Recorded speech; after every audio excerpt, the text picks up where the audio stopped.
Hi friends, ഇന്ന് ഞാൻ PK സിമ്പിളിൽ ഒരു മില്ലറ്റ്സ് പുട്ടാണ് കൊണ്ടുവന്നിട്ടുള്ളത്.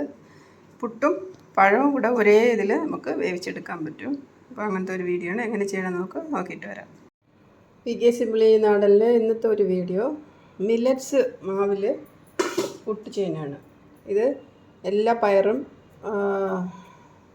ഡ്രൈ സീഡ്സ് എല്ലാമേ വറുത്തിട്ടിട്ട് നല്ല ഡ്രൈ ആയിട്ട് കഴുകി ഉണക്കിയിട്ട് വറുത്ത് പൊടിച്ചെടുത്തതാണ്. ഏലക്കായ, ബദാം, പിന്നെ കുറേ പയറുവർഗ്ഗങ്ങൾ എല്ലാം കൂടെ നമ്മളിപ്പോൾ മില്ലറ്റ്സ് മാവ് നമ്മൾ പുറത്തുനിന്ന് വാങ്ങില്ലേ, അതേ തന്നെയാണ് ഞാനിത് വീട്ടിൽ തയ്യാറാക്കിയത്. ഇത് നമുക്ക് കുറച്ച് തേങ്ങ ഇട്ടിട്ട് ഇത് കയ്യിൽ ഒട്ടും നമ്മളത് കുഴയ്ക്കുമ്പോഴത്തേക്ക് കയ്യിൽ ഒരുപാട് ഒട്ടിപ്പിടിക്കും. അതുകൊണ്ട് കുറച്ച് തേങ്ങയിട്ട് അതൊന്ന് ഡ്രൈ ആക്കിയതിന് ശേഷം അധികം ഡ്രൈ ആയിട്ടുള്ളത് കുറച്ചൊന്ന് വെറ്റാക്കിയതിന് ശേഷം നമുക്ക് ശകലം വെള്ളം തളിച്ച് നമുക്ക് ചെയ്യാം. അതിലൂടെ കുറച്ച് വെള്ളം തളിച്ചിട്ട് ഇതൊന്ന് പുട്ടിൻ്റെ മാവ് രൂപത്തിൽ നമുക്കത് കുഴച്ചെടുക്കാം. ഗോതമ്പ്, ജോവർ, മഞ്ഞച്ചോളം, കറുപ്പുഴുന്ന്, പൊട്ടുകടല, കടലപ്പരിപ്പ്, വെള്ള ഉഴുന്ന്, കുറച്ച് ബാസ്മതി റൈസ്, ബാർലി, ചവ്വരി, ഏലക്കായ, പച്ചപ്പയർ, മൂക്കുകടല, നമ്മുടെ ചെന്ന ഡാളില്ലേ, അത് കറുപ്പ്, വെള്ള എല്ലാം കൂടെ ഒന്ന് വറുത്തതാണ്. വറുത്ത് പൊടിച്ചെടുത്ത മാവ്. അതപ്പോൾ ഫുൾ എനർജി നമുക്കിതിൽ കിട്ടും. നമുക്ക് അരിയുടെ അംശമൊന്നുമില്ല, പിന്നെ ഫുൾ മില്ലറ്റ്സും ഉണ്ട്. പിന്നെന്താ, ചാമ ചേർത്തിട്ടുണ്ട്. അപ്പോൾ ഇത് നമ്മൾ വേഗം വിശക്കുമില്ല. ഇത് നമ്മൾ കഴിച്ചു കഴിഞ്ഞാൽ ഒരു ഹെൽത്തി ആയിട്ടുള്ള ഒരു ഫുഡാണിത്.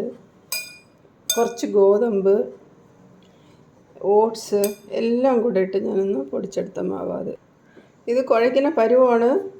ചിലപ്പോൾ ചിലത് നല്ല ഒന്ന് തുണിയിൽ കെട്ടിയിട്ട് ആവി വയ്ക്കാറ്, ആവി കയറ്റിയിട്ട് പിന്നെ അതിനെ പുട്ടാക്കും. ഞാനിത് സാധാരണ അതിൻ്റെ അളവിന് വെള്ളം ഒഴിച്ച് കുഴച്ചിട്ടാണ് ചെയ്യാറുള്ളത്.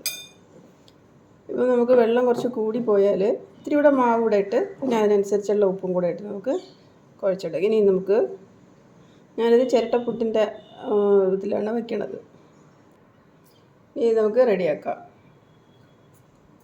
അതേ കുറച്ച് തേങ്ങ ഇട്ടിട്ട് കുറച്ച് മാവ് നമ്മൾ പുട്ട് എങ്ങനെ റെഡിയാക്കണം അതേപോലെ തന്നെയാണ്. ഇനി വേണമെങ്കിൽ ഇതിൻ്റെ മേലെ കുറച്ചുകൂടെ മാവ് വയ്ക്കാം.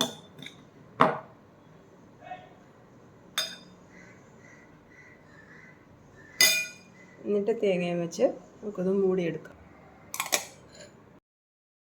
ഞാനിവിടെ കുക്കറിൽ വെള്ളം വെച്ച് വെള്ളം നല്ല തിളച്ചിട്ടുണ്ട്. അതിലേക്ക് ഞാൻ ഇവിടെ പഴം കട്ട് ചെയ്ത് വെച്ചിട്ടുണ്ട്. അതും കൂടെ അതിനകത്ത് വെച്ച് നമുക്കിത് മൂടാം. അപ്പോൾ പുട്ടും വേവും പഴവും വേവും. ഇങ്ങനെ അല്ലാന്നുണ്ടെങ്കിൽ നമുക്ക് പുട്ടിൻ്റെ ഉള്ളിൽ തന്നെ പഴം കട്ട് ചെയ്ത് വയ്ക്കുകയും ചെയ്യാം. ഇത് നമുക്ക് ഇതിലേക്ക് ഇതിനാക്കി ഇതിൻ്റെ ഉള്ളിൽ വേണം ഈ നോബ് ഇരിക്കാനായിട്ട്. നല്ല ഹൈ ഫ്ലെയിമിൽ വയ്ക്കണം. ഇത് ഫ്ലെയിം വന്നു കഴിയുമ്പോൾ നല്ലോണം ഒന്ന് ആവി വന്നു കഴിഞ്ഞാൽ എടുക്കാം. നല്ല ആവി വന്നു കഴിഞ്ഞു ഇനി നമുക്ക് എടുക്കാം. ചൂടോടെ നമുക്കിത് പപ്പടമോ അല്ല പയറ്, നമ്മുടെ പുട്ടിന് എന്താ കഴിക്കുന്നത്, കടലക്കറി, ഇതെല്ലാം വെച്ച് നമുക്കിത് കഴിക്കാൻ പറ്റും.